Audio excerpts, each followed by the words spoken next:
Slice and Dice now has a Patreon, meaning you can get more involved with the channel than ever before. From just £2 per month, you'll have access to ad-free episodes, sneak peeks ahead of our releases on YouTube, a Discord chat exclusively for you patrons, and you'll also have other benefits such as discounts on our merch store for items such as this.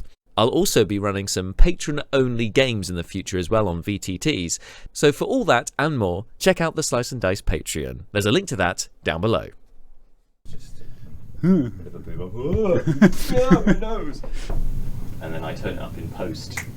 Cool. Ooh, post-production. Oh, it's all about the post-production. 'Cause that's how you have the classic the cold opens. You know, where I've just taken something. Yes, yeah. May not be the easiest mission this time. You know, getting something that's quite fun. Yeah, no pressure. Be funny. Be funny. Do we have to put the other people in the room on silent as well? Is that... Yeah, studio audience on silent. No. have we got the applause sign? I wish we had one of those. All right. Well, awesome. Thank you very much, first of all, for your choice of slice today, which I have now started to choke on. My work is nearly done. Then I shall take over the stream.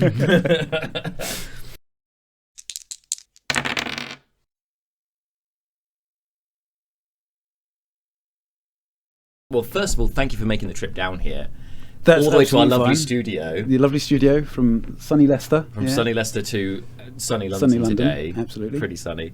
And also for joining us, of course, for our first game together in the flesh. In the flesh, absolutely, yeah. It was good fun as well. It was a interesting concept, and you know, Thought that water world kind of yeah, setting, absolutely. except for no water to start with. Yeah, it's quite an ask, isn't it? Oh, we're playing on a water world. You start in the desert. Okay. How does that work? Okay. Do you know what water means? No, it's cool. That was good fun. And obviously, we've been playing together for how long have we been playing together now? I think we've probably been playing for a little over a year. Mm-hmm. I think it's probably about right. Because I know I joined back into the game late in I left the game in 21 and I came back at the beginning of 22, and I think you joined not long after. I think we'd only done like 1 or 2 missions after I joined before obviously Kevin turned up. I'm gonna put a pin in it right there, because we're definitely going to come back to that. But before we get onto that, because I'm going to go right down a rabbit hole with right, that. okay, that's I'm going very to true. circle it back to our The first slice. thing, of course, was the slice. The You slice. knew that was coming. The slice. You knew that was coming. So obviously we can see in front of us. Well, these are our indeed. slices. Indeed. Thank you very much. So you chose bacon sandwich. Bacon sandwich, slice of bacon. Slice of bacon. Technically a rasher. I'm very loose with the interpretations of slice. Okay. And so I'm always interested to see what people choose and why. So talk Absolutely. us through. Why you chose I mean, bacon and a bacon sandwich. What can you say about a bacon sandwich that isn't just that it is the epitome of, you know, just Life. just food, just, you know, like nothing bad happens when you're eating a bacon sandwich. I've never experienced, you know, I can be feeling pretty down. Mm-hmm. If a bacon sandwich picks you right up. Yeah? Yeah. Bacon sandwich, brown sauce. Well, see, now that you've mentioned it, I'm now thinking, like, is there a bad experience I've had, like, where I've been eating where bacon sandwiches haven't improved things for me? I can't think of. You might be onto something. There actually. you go. See. No. Anyone else here to want bad experiences while eating bacon?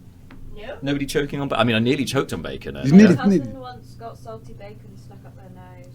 Salty bacon stuck up the nose. Well, that's Kathy's because they weren't cousin. eating it correctly, I think. Well, they were 3 at the time. They had a bit of. They were an adult, but they laughed and the bacon went the wrong way. Laughed and Fair bacon enough. went the wrong way. Okay, Fair well, I'm going to enough. make sure that doesn't happen. But Yes. for the most part, hey, well, better things to. There are not worse things. No, there are much worse things to choke on than on bacon, right? No. Yeah. That was a very odd question. It's- What? other pork products are available. Yeah. I didn't really think about that. Oh my god, that's embarrassing. Well, I told you something funny would happen. So Absolutely, there we go. But your ideal Yes, bacon sandwich, and with what would you have in it? my ideal bacon sandwich, what would I have in it? Clues in the name. Apart from bacon. Bacon and brown sauce is all you need for an awesome bacon sandwich. The bacon's got to be cooked right. But, like, BLT, yeah, that's nice. But just, just neat bacon and brown sauce. But are we talking like back bacon, streaky bacon? Back bacon, unsmoked. Unsmoked. See, there we go. Yeah. Some more specific. Specifics, yeah. You've got to have a bit of a spread in there as well. You can't just have dry bread with just... Well, I mean, you've got brown sauce, I suppose. Brown sauce, yeah. So you wouldn't have butter in it. You just have the brown sauce. Oh, no, butter. Got to butter it. Because that's the bread side of things. You can't have bread without butter, if you ask me. I see. Well, yes, okay. I generally, I don't, unless it's, I don't know, maybe some hummus or something. But, bacon. And any particular kind of... Because this is a bacon sandwich. It's not just the bacon It's not the bacon, that is true, yeah. So if it's a sandwich, what kind of bread are we talking here? If it's a full-on actual sandwich, so you get 2 slices, you get your slice of bacon and your slice of bread, then it's got to be something like either a nice granary, whole like seedy... you like a seeded loaf? Like a seedy loaf, okay. or something like a tiger. Or in this case, a giraffe baguette, which what is we could find all the way back. It's not technically not a slice, although it's a lateral slice rather than it's a lateral slice. I think, is that right? We sliced it. We sliced it. Does that count as a slice? I mean, the bacon is sliced. The bacon is sliced. Yes, they're rashers, but they have been sliced into rashers. Indeed. So, which is why it's perfectly acceptable for you. And also, if you have triangular cut sandwiches, that's like a slice. Yeah, so you can. Yeah, like a. So either way, I think it's a perfectly acceptable offering to bring to our fireside chat. Thank you very much. I'm going to try not to choke on this. Indeed. During the rest of and the... I am going to take a bite because. Yeah, no, go for it. I'm going to do the same.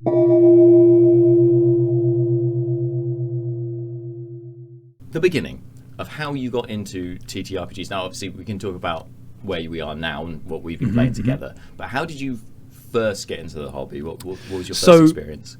I came to it late. I've played video games, Baldur's Gate, Skyrim, and all that sort of stuff. So RPGs on the PC or on consoles. So I knew about Dungeons and Dragons and specifically D&D and RPGs from that perspective. And then kind of popular culture, and it's just around, and you kind of just hear about it and you just know about it. I know people mention Stranger Things, never seen it, so not something that influenced me at all. But it comes up on Big Bang and various other things that it's mentioned. I watched the cartoon as a kid because I'm old enough to have seen it first time around. Surely not. Yeah. When did that come out? It was 83, 84, I think. It's really 80s. really early, Oh, wow. early 80s. So when I say first time round, probably not first time round. Probably the reruns. Not quite that old. But yeah, it was that, kind of Saturday morning cartoons, Thundercats, Transformers, all of that sort of thing, Dungeons and Dragons. Wow. So yeah, totally into that side of stuff. But then I decided for my 40th birthday, I wanted to have a board game party, basically. That was the plan, was to hire out a gaming cafe. Had dealt with that all, sorted it out, planned it all in, and then a week before my 40th birthday, COVID happens. We all go into lockdown, and so it didn't happen. But I still wanted to do something for it, so I actually found, thanks to Facebook, other social media is available. We're not sponsored by Facebook. Yeah, exactly. A professional DM company that was like, oh, you can buy a DM to run a game for you. I was like, Oh yeah. okay, so I did that. So instead of spending money on my birthday party and buying a load of food and a venue and all that stuff, I paid a DM to run a one shot for me and a bunch of my friends. What company was that? I think Roll Dark. Rolled up. Yes, I have come across them. Yeah. And it was really good. the GM was in touch with us like for a long time before the game actually happened, to get our characters together and set us up for the world, because we were all first-time players. Brand new. It's like, level 3, because you get good stuff at level 3. Level 1 is a bit dry, bit thin on the ground. Yeah, it can be a bit dull. So we did this adventure, and it was brilliant. I loved it particularly, but in preparation, I'd been watching Critical Role. Okay. Other streaming shows are available. So I'd kind of had an idea of how the game worked and how different features and abilities and things and the dice rolls and all that stuff sort of worked. And yeah, so that was my first introduction, was effectively seeing it on Big Bang Theory, watching Critical Role, playing a one-shot, and then I really enjoyed it. So I was like, all right, I want to do this. Can't go and see anybody and actually play in person. What can I do? Oh, thank you, internet. There are games online, and thanks to again Facebook, other social media available. I just don't have to do it every time. Okay. I got a laugh, so I'm going to keep it up. Okay, well, that's a thing now. If it ain't broke. So I joined that game, and it was me and 2 others for our first session.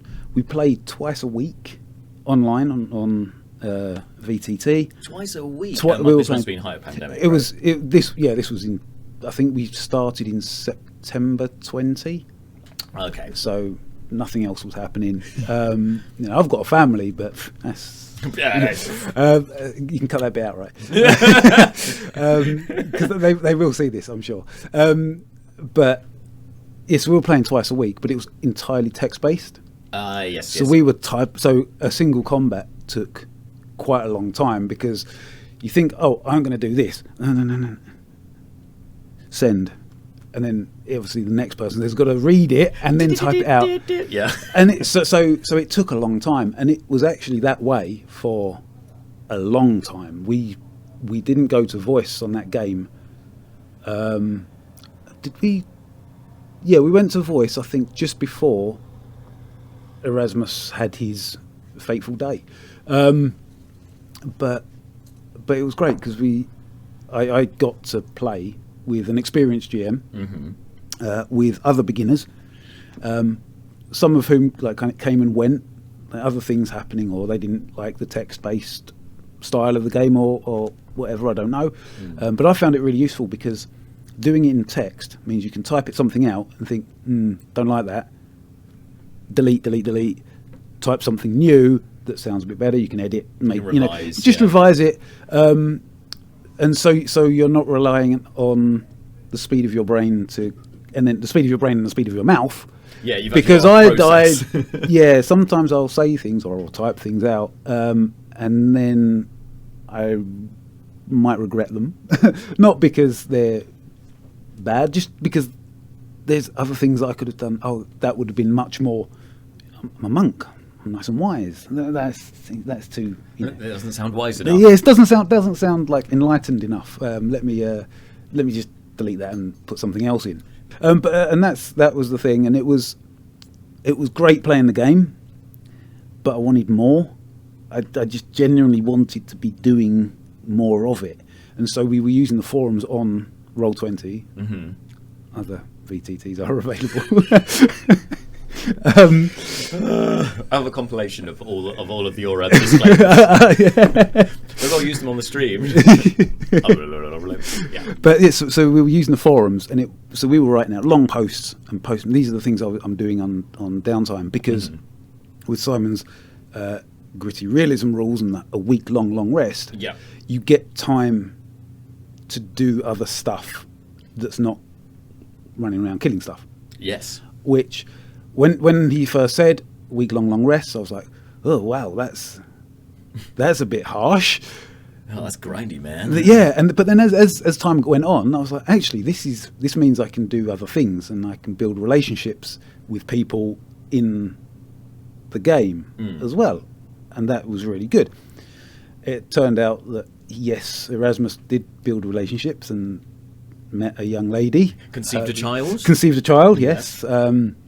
Having, or being of the opinion that his wife had died, been killed in the orc raid that killed his, destroyed his village. But then, and then various adventures later, we went into into a mine where he was, knocked unconscious by an aberration. Yeah. Used up all of his key points trying to escape. I had like 1 hit point, and I think he survived for like 3 turns with 1 hit point. Oh, wow. Just bizarrely, 2 or 3 turns. But yeah, instead of attempting to escape, I thought, stunning strike. That'll let me get out. 2 attacks, 2 stunning strikes. Flurry of blows, 2 attacks, stunning strikes. That was all of my key points in that single turn. Yeah, wow. Gone. And like with a +0, +1 con monster, managed to survive or resist every time. It didn't have a huge DC, but when that happens, you just kind of, The rolls are not. The That's- dice it's gods just are not on my it's just side. not on my side. But it was a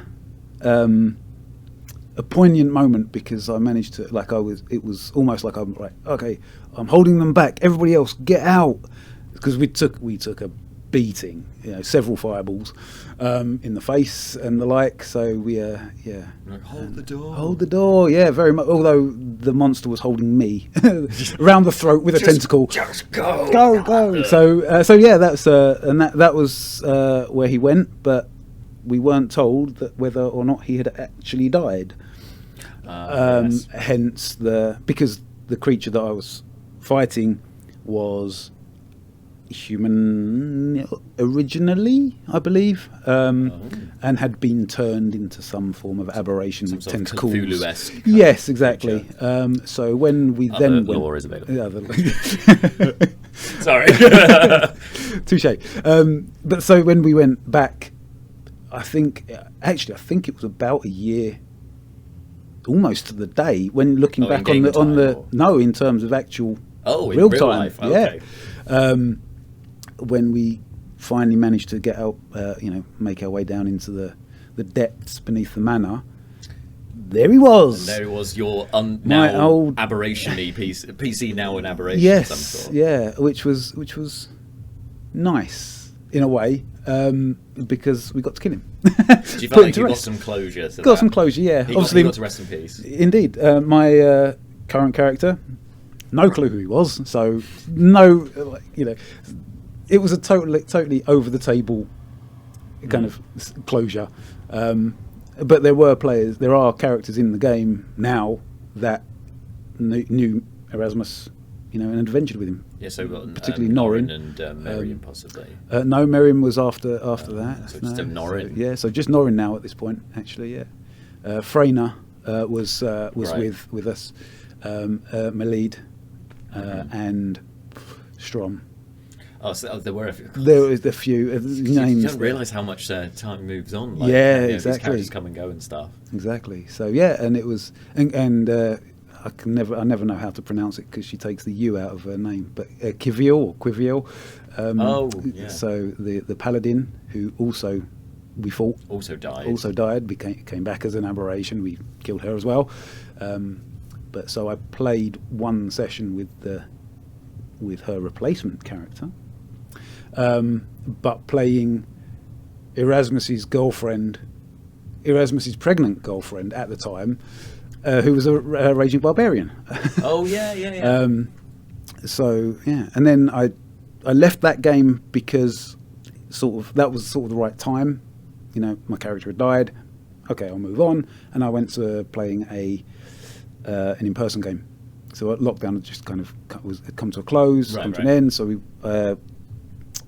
started playing at a Geek Retreat in Leicester. Oh, cute. Other gaming cafes are available.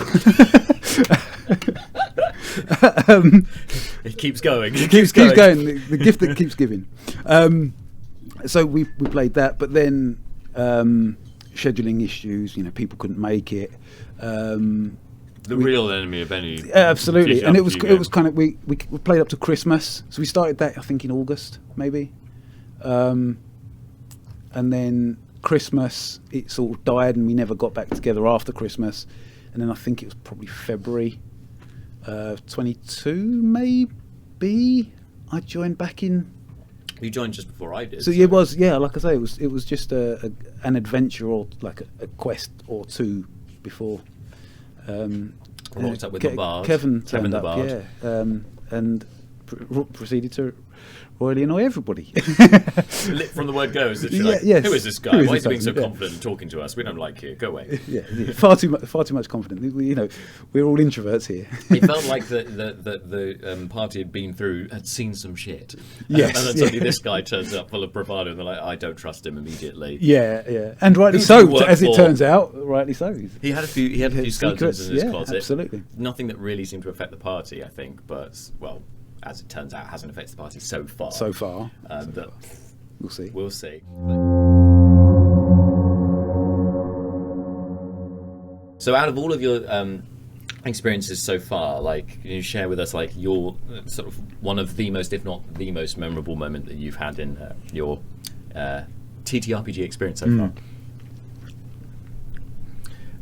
In your own time. I'll let you do it afterwards. Now it's my turn to eat. Obviously, I don't have a huge amount of experience to call on, but I do have obviously that one moment of, everybody get out, leave, save yourselves. I'll hold them off. Yeah, that was really poignant and really kind of quite emotional, because he was, like I say, he was my first character. I got from level 1 to level 5, which in Simon's game is no mean feat. Yeah. So yeah, he was, and he wasn't far off sick. And I had plans, and had a baby on the way, and it's so and it was much just to so live tragic. for. It was so tragic, but actually quite beautiful. And so I think that's probably it was the first character death as well. Yeah, I was going to say character death so- is a huge thing. It's very impactful. So that I would say is the one thing that kind of sticks in my mind as being, that I can I'll remember that moment for a very, very long time. But then I think, other than that, just the relationships that have been built up in that game by having that time to RP, and now we RP on Discord. Mm-hmm. It's much more fast paced than the old Roll20 forums, because you post and then you might have to wait several days for somebody else to come along and read it and stuff. But where everybody's in together, we can just It's a bit more instant bit more message-like, banter and stuff. And now so you got different characters and you can interact with them in different ways. And so share with us one of those with Bear Chaser, your current character. Bear Chaser. What sticks out with your I guess either RP or otherwise moments? Well, so Erasmus was taken by Jadani, the red-headed barbarian. Sorry, I know where this is going. Bear Chaser is now married or joined, because they don't use that specific term, but now joined with Miriam, the red-headed barbarian. Your character's have a type.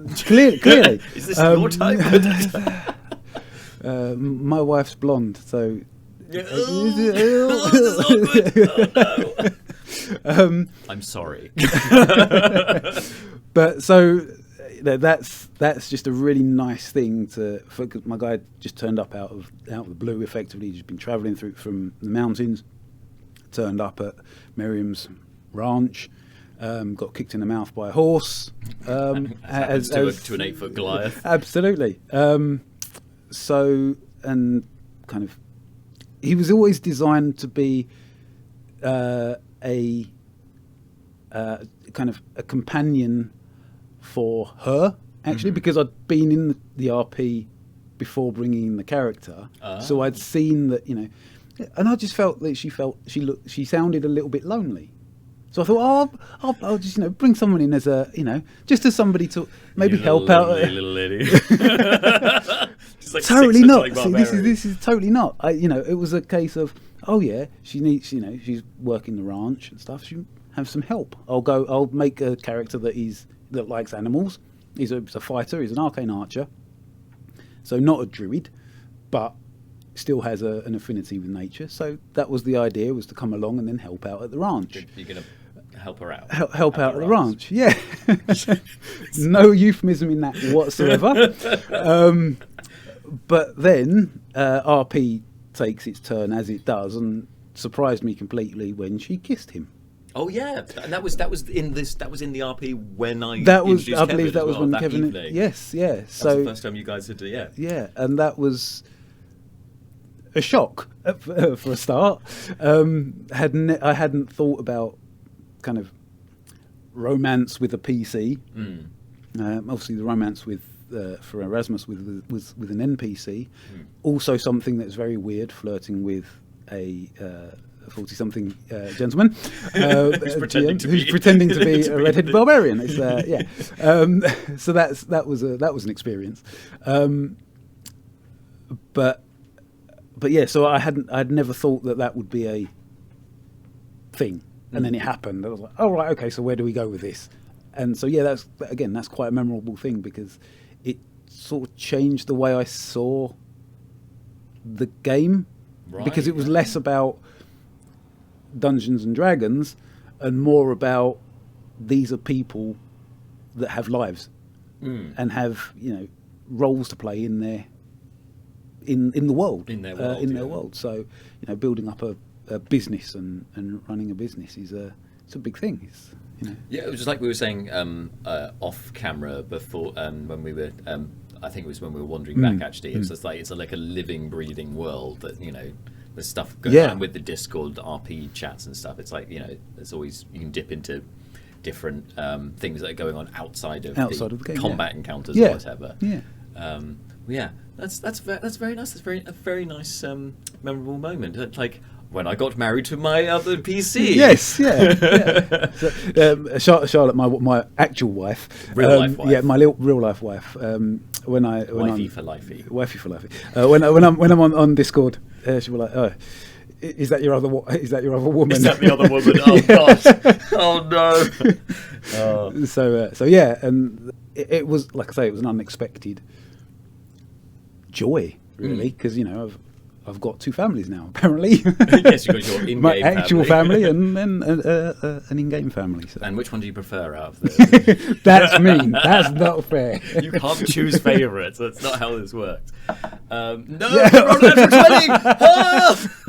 For no reason at all. That means my real wife. You critted. So yes. If you rolled a natural 1, you would have said, oh, wow. Okay, good to know.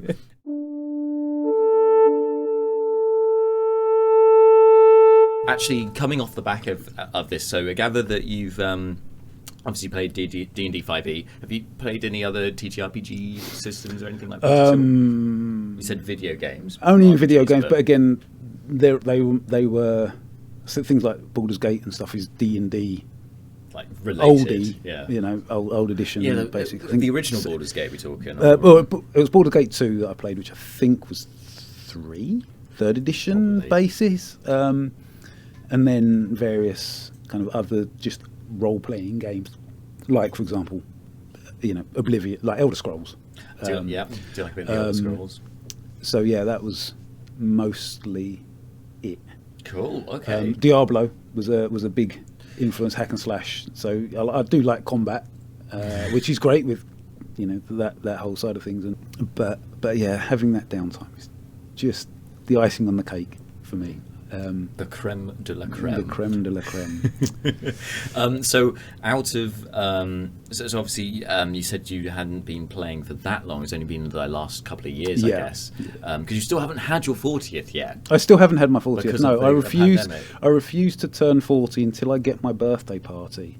So I am currently 39 plus 3. We'll make that happen. That definitely needs to happen at some point. No, I'm not. I'm 39 plus 4. I hope I get an invite. 39 plus 4. 39 plus 4. Oh, no.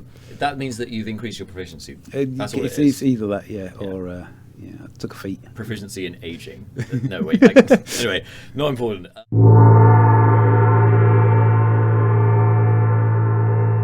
what is a character concept that you've always wanted to try but haven't yet been able to do?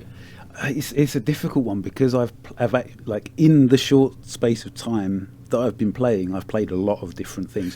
Predominantly clerics, to be fair. I think I've got 3 clerics on the go currently. Everyone needs a cleric. Everybody needs it, so I have 3. I'm safe. But I love the monk. Erasmus was a great character. I love the mechanics for that. I'm currently playing a sorcerer, a ranger, a rogue, and something else. I think possibly. I've got 7 characters on the go, so 7 games active currently, plus a Pathfinder 2nd edition. Oh, It's online. It's Judith running it. Oh yes, that's right. So we've had 1 encounter so far. It's a slow burn because we're all learning it together. But no, there are various. There's no other specific class that that I'm keen to play. So I'd actually quite like just to try some different subclasses. Effectively, it's like mix up the classes I like, but do different things with them. So I do have I have a character in my head of another monk. Okay. But he would be warforged. Yeah. And the story for him is that he's a training dummy that was given sentience by a wild magic surge, and has absorbed all of this knowledge and training from the monks of the monastery that have been practicing on him, so just beating him up. And one day he gains sentience and mobility and gets up and walks away. And that's. Has he got a name? He has a designation. He's TDIX, so training dummy number 9. Oh. I thought he was just going to be called Dummy, but that's actually way better. Like that. But yeah, so that. But I'd also quite like to maybe play a Kensei monk, with all the weapons. using the weapons, but specifically using a rope dart, maybe with a bit of reach. See, that's cool. That's one of the monk things that we know exists as a monk weapon in real life. But there's not a mechanical thing for it. I don't know whether maybe could that be skinned as like a whip, maybe because that's like a. It would either be you'd either use a whip or you just use normal darts or daggers and just base it on that, because by the time with a rope tied to it. With a rope tied to it, so you don't lose it every time. But given the opportunity as well to use piercing or slashing damage, because the kind of whipping it around as well as stabbing. But it's just whether you with the GM that can do the mechanics, because it's a reach weapon. Obviously, it does take away your opportunities for unarmed strikes if you're 10 feet away, because you can't hit someone with a fist. So I suppose unless you're a 4 elements monk. Unless you're a 4 elements monk, with the fists of fiery snakes or something, that gives you reach thing. Yeah. It's a very unloved subclass, the four elements. But there's a video on YouTube. Just don't believe the shameless plug. Don't believe the hype. Which actually still is getting comments from people being like, "I disagree with your views because of this," and I'm like, "Okay, cool. Thank you for sharing. Thanks for sharing. I'm sorry." Yeah, I think a lot of subclasses get a lot of hate that is unnecessary, but I don't have the experience either of A, playing them, or B, having really bothered reading up on them, because that's not something that I was, I wasn't going to play that. I had a quick nosy. Yeah, that looks good. Obviously, with the Erasmus, it was open hand because that was the only option I had. Yeah, because that's from the basic. From SRD. But yeah, so now obviously I'm GMing as well for my kids, and I've got the books, so I can see what else is available. It's like, oh, that would be really cool. I quite like that idea. And yeah, so that's. So to recap then, TDIX, a Warforged monk who's a training dummy, an animated training dummy. Correct. And his weapon of choice is a rope dart, so he'd be like a Kensei monk. Potentially him. Whether that would be him, or whether he'd be go down the route of the open hand, because again, he's a training dummy. That's just all he does. Or maybe there's various other kind of subclasses that I think could work for that. But the Kensei monk would probably be something slightly different. Okay, fair enough. But just because I like the monks, I just like their aesthetic and the mechanics.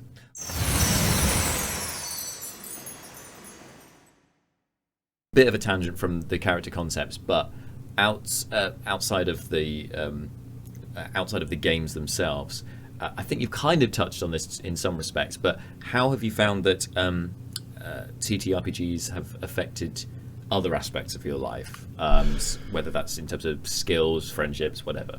Apart from taking over, like I say, I have 7 characters on the go currently. It is my life now. Yeah, I have a bit of I suppose an addictive personality. Sorry, not obsessive.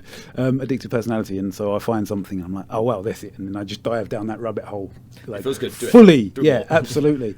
So yeah, that's one thing. But I've met people from all over the world through it, not in person, and this is obviously our first meeting. In-person meeting. So it's still a little surreal. A little surreal, yeah. Surreal but nice. Nice, absolutely. But yeah, I think that's, for me, that's the big thing. I like problem solving and I like doing stuff like that, but the games I play don't have a lot of that in. So that's not really been a thing. I've not been able to hone my skills there or use them. But that's cool because I'm playing with some really cool people. Oh, thank you very much. I'll take that for the team. Absolutely. That's Claire's here as well, so you can take some of the credit as well.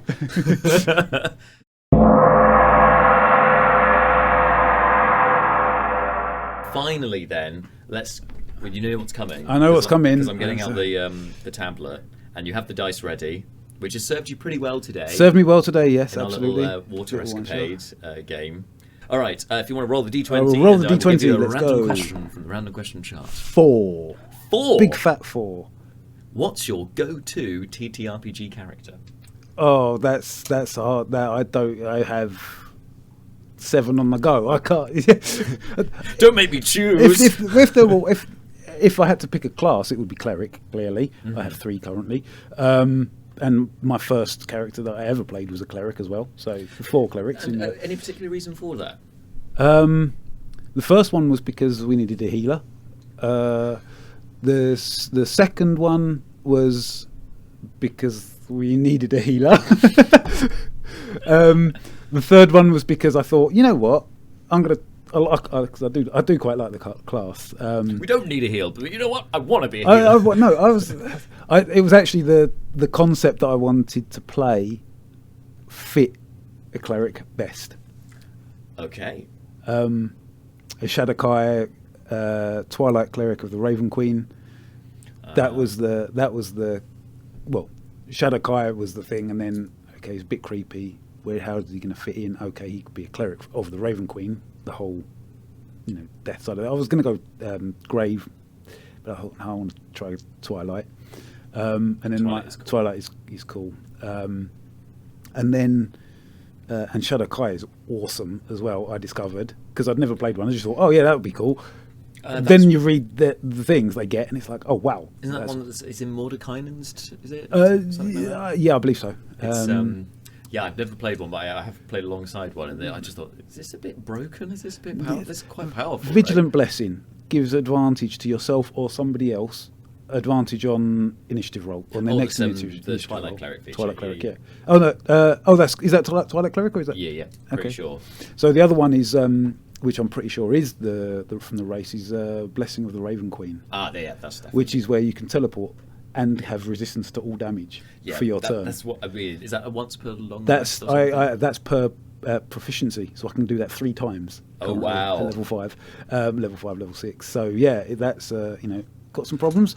I'll just jump in the way, and then I'll take it. And I'll just take the hit. He's got a reasonable armor class, but if he takes the damage, you'll just halve it. It's awesome. That's pretty dope. I love it. Have you got to level 6 yet with your Twilight Clerics? I think there's a really nice synergy with the you create your aura. The aura, it just gives everybody D6 temporary hit points every turn. Yes, which is that's dope. But also it creates dim light in that Oh yeah. aura. Oh, that aura is yes. Which just sounds like, so what, Jack? What are you going on about? But at 6th level, when you're in dim light or darkness, you can bonus action fly yes. as a Twilight yes, cleric. yeah. So you can create your aura to create dim light, and then you then just you can fly around. with it. We're We're currently in the Underdark, so that's not really an issue.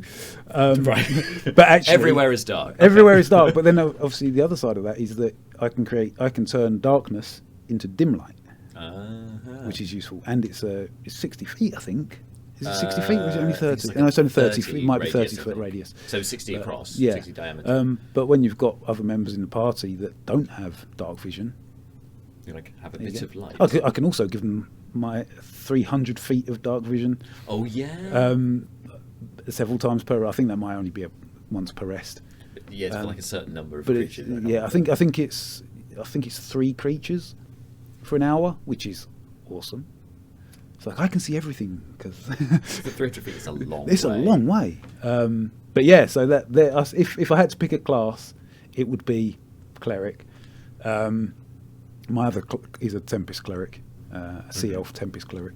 I've tried on a number of occasions to be hit because of the wrath of the Tempest or whatever, wrath of the storm. That's it. Yep. Feature, but nobody ever hits me. It's not fair. I've used it once. It's almost Come like on. because you want them to hit you, they decide to go somewhere Yeah, else. I'm not yeah. giving you what he wants. It's like being a monk and not having anyone shoot at you. So you can't grab the So missile. you can't grab yeah. a missile. That's the coolest thing about being a monk. Yeah, come on, hit Shoot with the me! arrow. Yeah. Although, having said that, Erasmus did use his deflect missiles on his girlfriend when a giant threw her at him. Oh. So he caught her and That's put very- her back on her feet. So that was pretty cool. That was is a some pretty cool moment. swashbuckling nonsense Yes, right there, yeah. and I'm here for it. Okay, well, There we that was a go. great answer to what I thought was not going to be a great question. I'm sure that's come up before, and I've said exactly the same thing. So maybe I should just ignore my own intuition, because actually we've got some good answers. Everyone for that. will have a different answer anyway, wouldn't they? This is it. Everyone has a different answer. Thank you so much No for worries. coming on board, Tim, and for coming down today. Yeah. See, this is commitment to the art. This is. Yeah, and you get the reward of a And I bacon, get bacon sandwich, which you yes. partially Which made is yourself. partially made and myself. paid for by you. Absolutely. To be fair, it's not a Happy Meal, which is nearly what you got. That is true. That is true. Nothing wrong with a Happy Meal. Other Other- hours are available. There we go. Beat me to it. I'm so sorry to know away from you. But yes, thank you so much. I know. And safe travels back. Yeah. I've got a train to catch at. I don't know what's the time. Oh, we've got time. It's half 7. You can, I can finish my sandwich. You can finish your sandwich rather than rushing up. Thank you so much for tuning into this episode of A Slice and Dice. If you've enjoyed what you've seen, please don't forget to like, share, and subscribe. We really do appreciate your support. And of course, if you'd like to get involved in any future interviews, whether that's being a guest yourself or suggesting some options for our random question chart, join us on our Discord server. There should be a link to that down below.